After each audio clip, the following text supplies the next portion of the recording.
Phone Call, written by Susan Specht Oram and narrated by Laura Jennings. Chapter 1. Phone Call. My phone rang Friday afternoon with a call from an unknown caller, and I almost didn't answer it, but I did. Hello?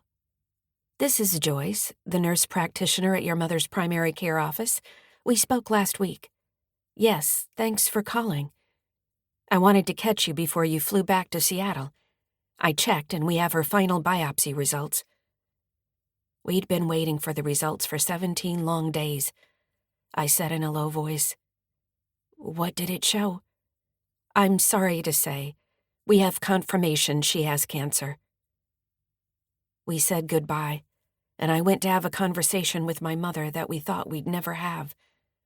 Sipping tea, we talked about end-of-life decisions and what she wanted. We continued the conversation over dinner, eating leftover fish tacos. Mom said, "You're willing to talk about death, and I guess it's because you had cancer." I nodded. Yes, and I worked in nursing homes, hospitals, and people's houses with sick and dying people after you cut me off financially. She pursed her lips, looked down, and suggested we not revisit negatives from the past. Life is confusing and strange, because you wouldn't think I'd help my mother after my parents refused to have a relationship with me for several years. But it is the right thing to do, and I'm treating her with kindness because I'd like my kids to do that when I'm older. If I ignored, I'd have more time on my hands, but less self-respect.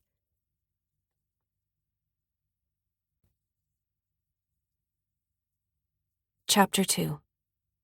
Legs like Jell-O. One day I called my mom and we chatted. When I asked how my father was doing, she mentioned he was in the hospital. I bit my lip. He's in the hospital? Why didn't you call me and tell me? His legs were like Jell-O. He couldn't stand up, so the neighbor helped me get him in the car and I drove to the emergency room. Call 911 next time and let me know right away. When did this happen? This morning? No, 4 days ago. He's been in the hospital for 4 days and you didn't tell me? Well, I've been busy. I've been doing things. I hung up, called the hospital and spoke with the charge nurse. She said my father had acute renal failure. When I told Mom his diagnosis, she said, "How do you know that?" I spoke with the charge nurse and she told me. Well, all I know is his legs were like Jell-O. I called my dad in his hospital room, and he said in a choked-up voice, "I'm alone here. Your mother hardly ever comes to see me." I blew out a breath, recalling how my husband rarely left my side when I was in the hospital. "I'm sorry you're going through that. I'm flying down, and I'll be there when you're discharged." Later, I asked my mother if she had avoided going to the hospital and seeing Dad because of what her father went through. It's weird to think about now, but in the 1960s, my grandfather was in the hospital for many months with prostate cancer before he passed away. For some, a hospital isn't a place to heal and get help, but where one goes to die.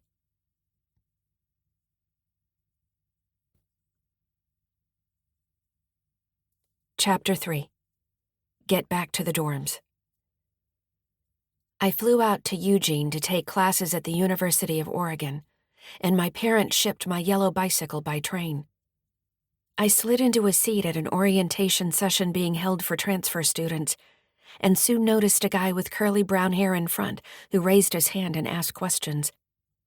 We bumped into each other later at the student union, where the movie Animal House was filmed, and we talked. I'd grown up in a strict Christian household in the Midwest, and bicycling in the Oregon rain with every turn of the pedals, I wanted to explore what I'd missed. I became friends with the young man who asked questions, and a month later, I moved in with him. His nickname was Easy because of his easygoing nature and how he liked to laugh. But my parents had seen the movie Nashville, and they were sure my new boyfriend's nickname was because of his many romantic conquests, although that wasn't the case. Mom sent me a handwritten letter with lots of underlining, telling me I was living in sin and to get back to the dorms where you belong. The letter smelled like judgment, and reeked of the lifestyle I left behind when I flew out to the West Coast. I was learning to make my own choices and enjoying cooking and making my own yogurt in a little house not far from campus.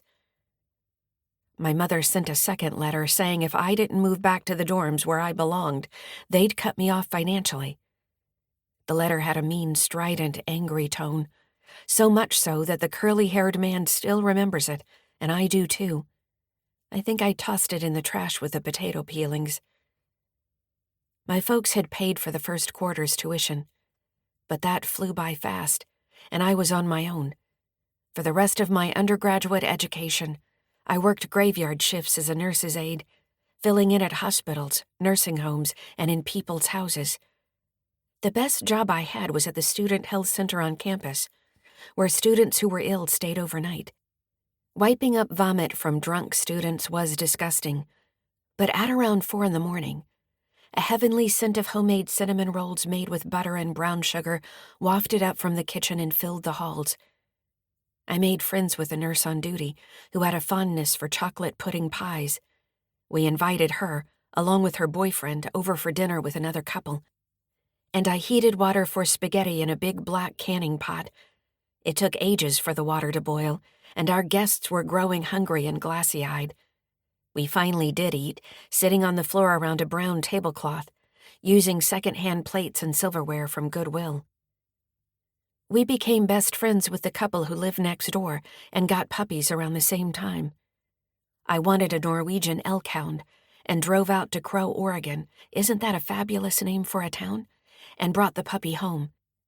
It was odd that we didn't see photos of the proud dog father on display, just the mother, and soon we learned my Norwegian elk hound was part German Shepherd. I was incensed because I'd paid a whole $20 for the pup.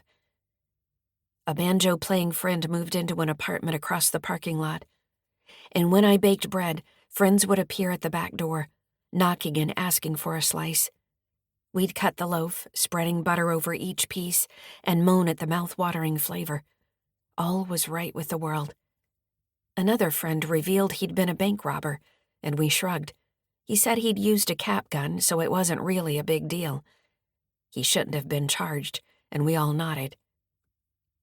But the couple with the dog next door started to rebuff friends, insulting them and sending them away one by one. The husband called me petty and said we couldn't be friends anymore or hang out as couples. My boyfriend was cut off a few weeks later for some perceived personality defect. It turned out the accuser was still seething angry at his farming father for making him ride a tractor and plow fields at a youth, ruining his hearing, among other offenses. We moved to Springfield, across the river, which turned out to be a serious error in judgment, because we only had bicycles for commuting, and it was a long ways. I knew we'd made a mistake 2 months in, riding at night on an unlit bicycle path by the river in a white dress to a hospital gig, where I was filling in for a shift. I scraped together the money I'd saved from waitressing when I graduated early from high school. I hadn't touched it, and thought I'd take a backpacking trip to Europe that I'd always dreamed about. Instead of flying off to see foreign sights, I bought a used 1962 VW camper bus. We were set. We camped on the Oregon coast during spring break with our dog. Listening to rain patter on the roof of the camper van at a state park, eating gingerbread at a cafe, I smiled at the young man with curly hair and knew I'd made a good choice by picking him over my parents.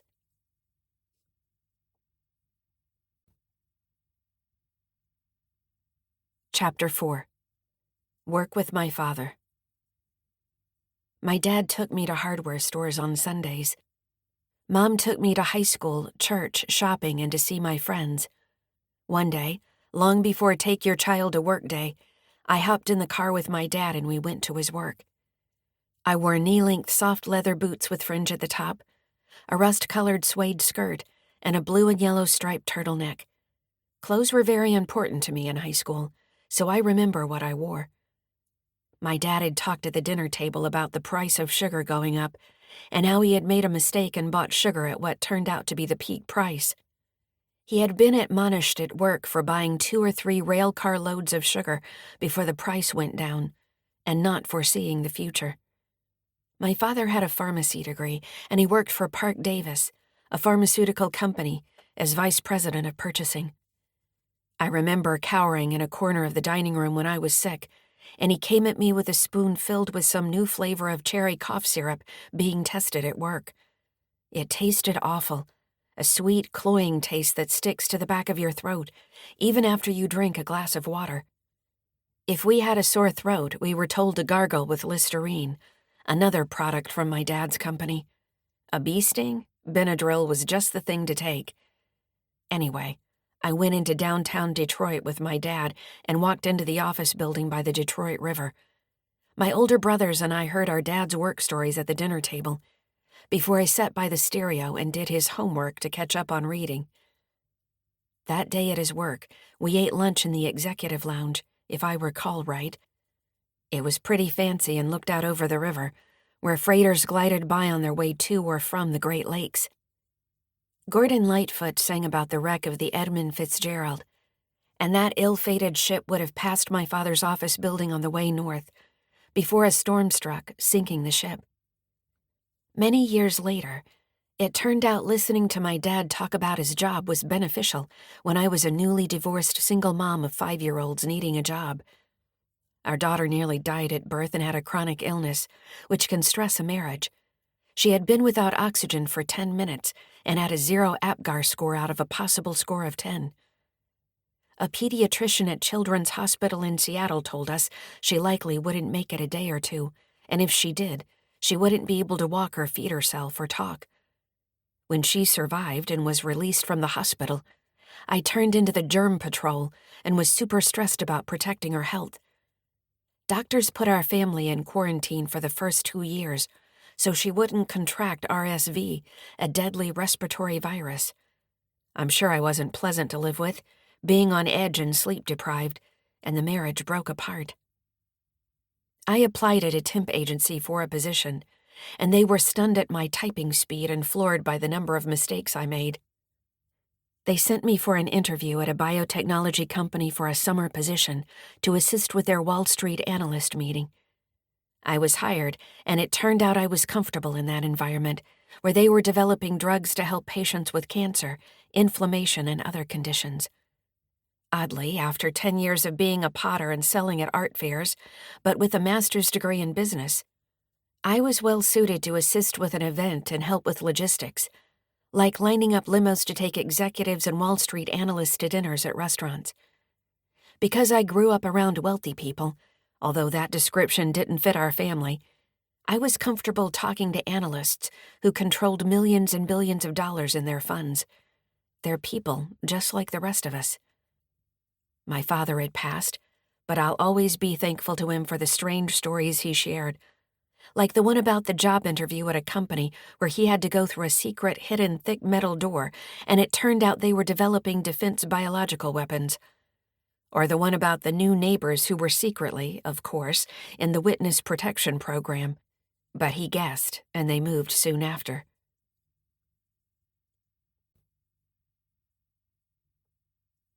Chapter 5. The Guitar. I was learning to play guitar when I was about 14. A photo shows me half smiling and turning away from the camera, in part because of my acne-ridden face. I hate photos being taken of me to this day, but I'm working on being relaxed in front of the camera. It's never too late to learn life skills. In the photo, I'm wearing a red crew-neck sweater and a white blouse, sitting on the back steps of our brick house by a white picket fence, strumming a guitar. I felt the need to go inside, maybe to call a friend and gossip, or get a drink of water, so I set the guitar against the brick wall of the house.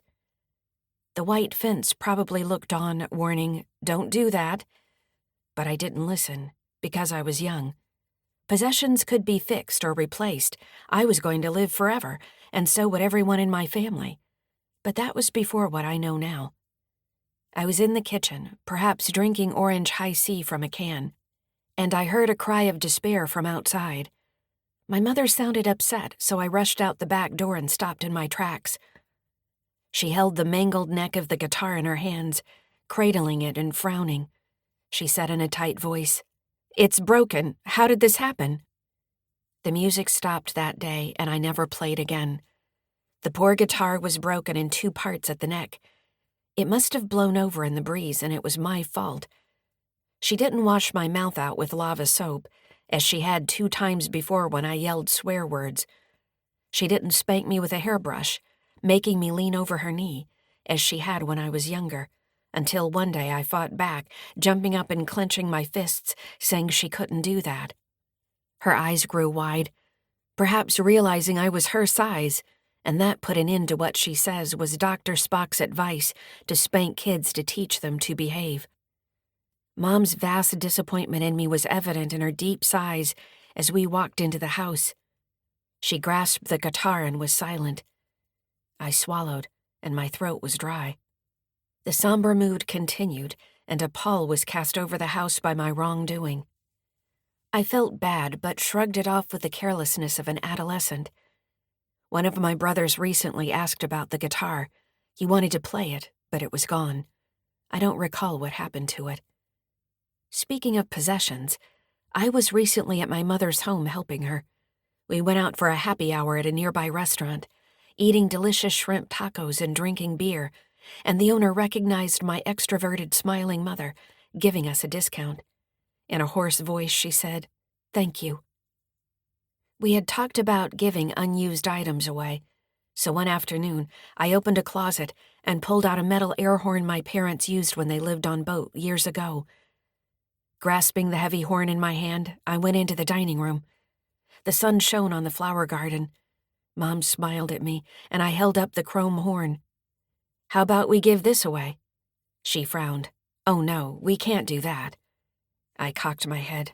"You want to keep this?" She nodded. "Definitely, yes, we can't give that away. It's useful." I suppressed a groan. "How about giving it to a family member?" "No, absolutely not. I want to keep it." I sighed and returned to the closet, setting down the air horn that deserved a better life, where it could be used by boaters. Sliding the closet door closed, I let go of the notion that Mom would part with her possessions. This was the wrong time to ask. We had bigger things to focus our attention on, like medications for her increasing pain. Let go and move on and give me the strength, I thought, glancing around the 2-bedroom house packed with possessions, including a clay pharmacist figurine. Don't bother, I told myself. Focus on breathing slowly and relaxing. Don't try to control minutia. Things in her house that look like clutter matter to her, and she wants to keep them. Respect that and her final wishes.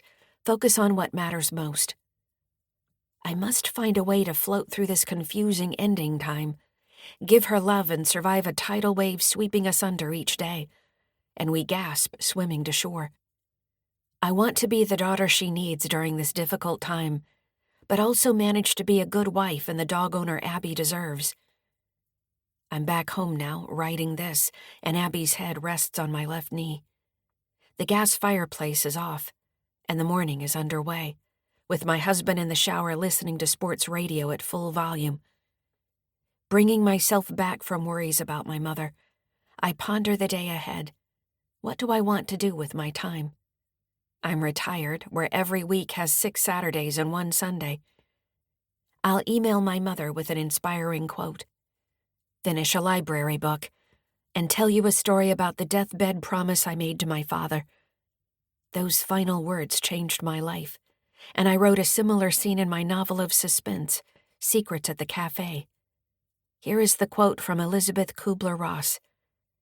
"It's only when we truly know and understand that we have a limited time on earth, we will then begin to live each day to the fullest, as if it was the only one we had."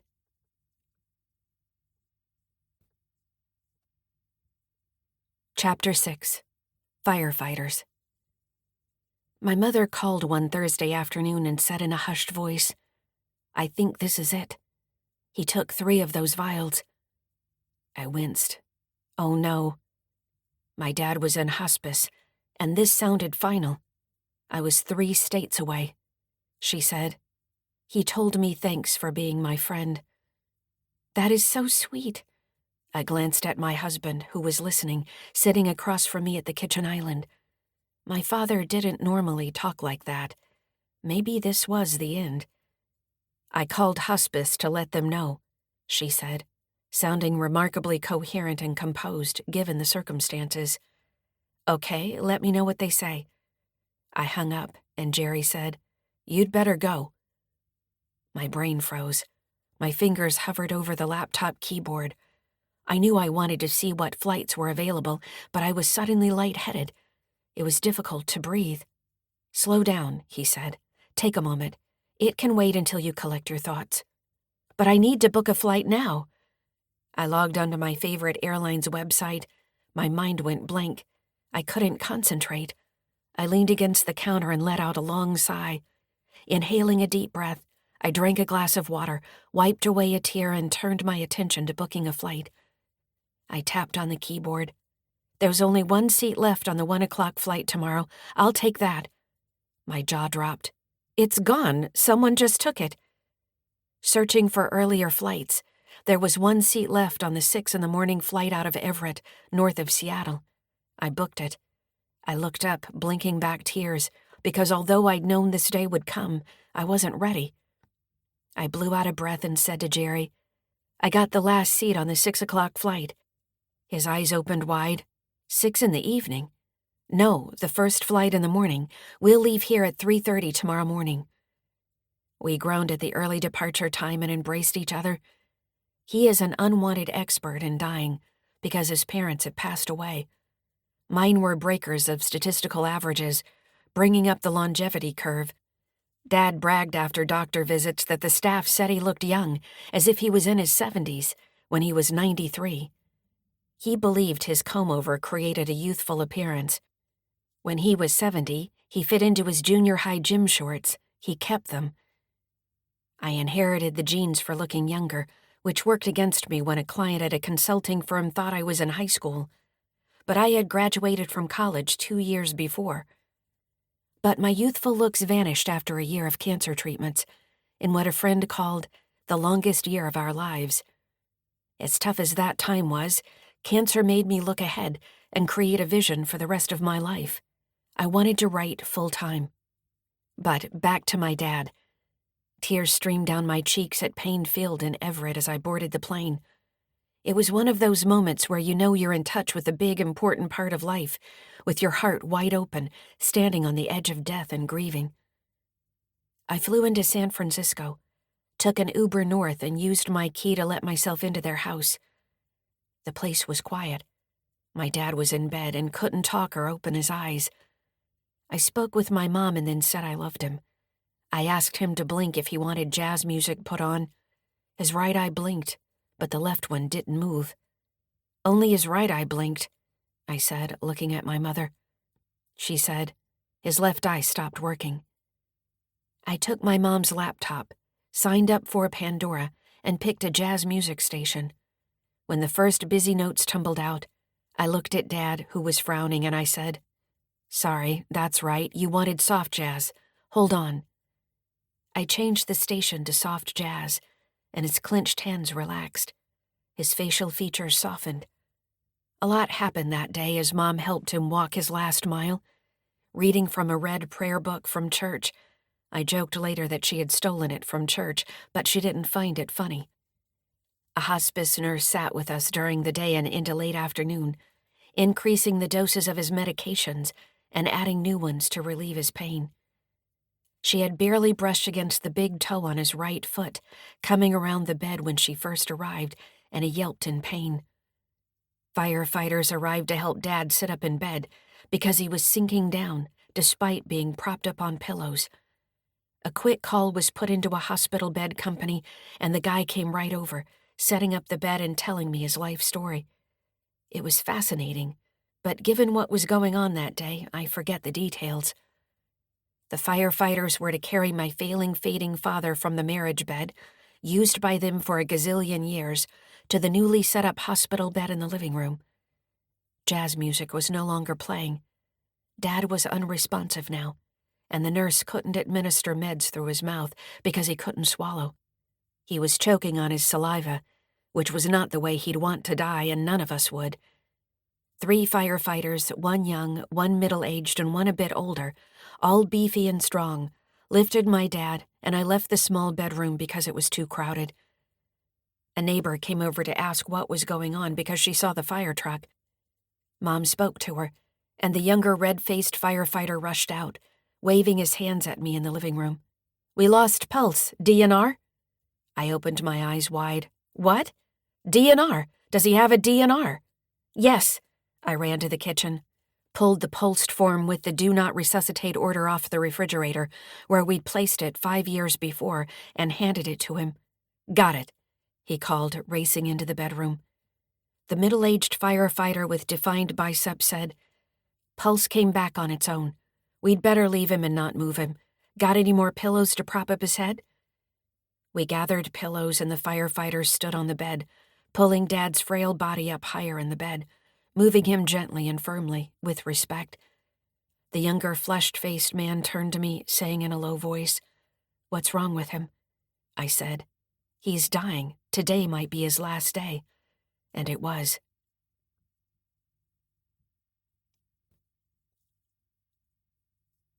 Chapter 7. Deathbed Promise. On the afternoon of my dad's day of death, as the taxman later called it, the firefighters tromped out of the house, leaving my father propped up in bed by many pillows. The hospice nurse had initially said Dad might pass in a few weeks, but as the hours ticked by, her forecast grew shorter, to a few days to later today. A new hospice nurse was called to replace the one who had attended to Dad diligently. When she left, she said to me, "It won't be long now." The new nurse arrived, his dark curly hair wild, and he looked around with darting eyes, introducing himself. I showed him into the bedroom, where my mother was speaking in soft tones to my father, with her hand resting gently on his shoulder. The new nurse checked my father, administered medications, and said he had to go. He blew out the front door with a frantic energy. Minutes ticked by, and then an hour. Mom started to make dinner. It seems like a strange thing to do, to prepare food and plan to eat when your loved one is passing away in the next room. Routine is a life raft we cling to, and although Dad was leaving the planet, we were going on living. Pots clanged in the kitchen. Water ran in the sink. A metal spatula scraped in a frying pan. Mom was cooking chicken and broccoli, and she'd done an incredible job helping Dad that day. The hospice nurse said she was amazed at how we were focused on my father and didn't bring our baggage to the situation. She said it was clear we wanted to help him leave his body peacefully. Some families distract from death by arguing, weeping loudly, and making the event about themselves.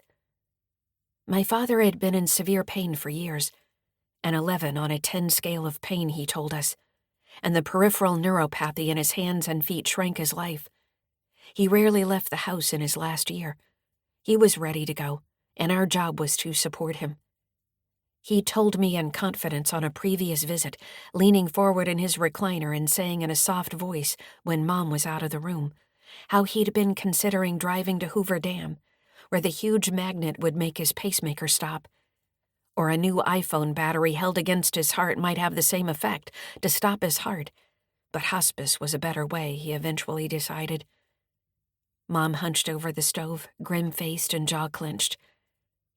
A hunch drew me back to their bedroom, and I tiptoed in stocking feet, standing in the doorway in the house I never lived in. The last hospice nurse said before he left that it wouldn't be long before Dad died. I moved closer to the bed. Was Dad dead? I sat on the bed by him and watched his chest slowly rise and fall. I'd heard that people wait to die until they were alone, but he'd had an hour by himself. What was he waiting for? And then I knew with certainty what he wanted to hear. He'd told me 3 years before that he had been hanging on and not going into hospice because someone needed to take care of my mother.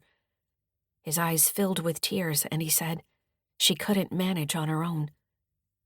Looking at Dad in bed, I blew out a breath, put my hands behind my head and rested on Mom's side of the double bed. Side by side, father and daughter, I listened to his ever-so-faint slow breathing and said, "Dad, I know you're waiting for something before you go.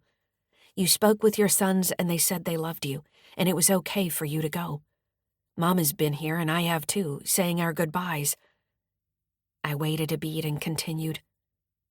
I think you're waiting for me to say I'll take care of Mom after you're gone. Something about the still silence in the room changed as soon as I uttered those words.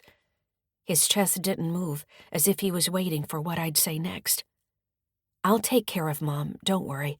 I'll make sure the bills are paid, and she's safe. I'll take care of her. I love you, Dad. You can go now. I love you. I got up and slipped out of the room into the noisy kitchen, where the stovetop fan whirred. Mom and I sat and ate a few bites.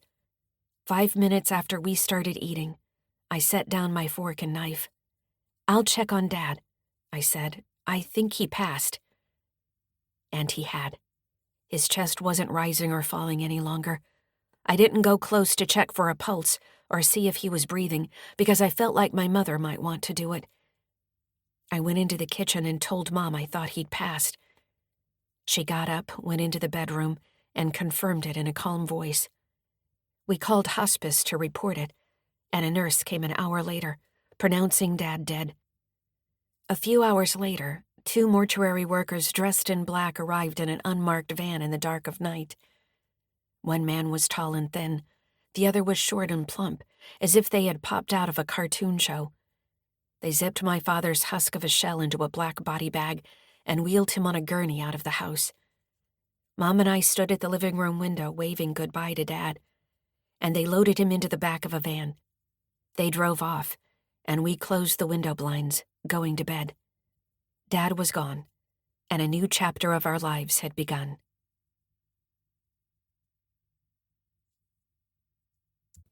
The end.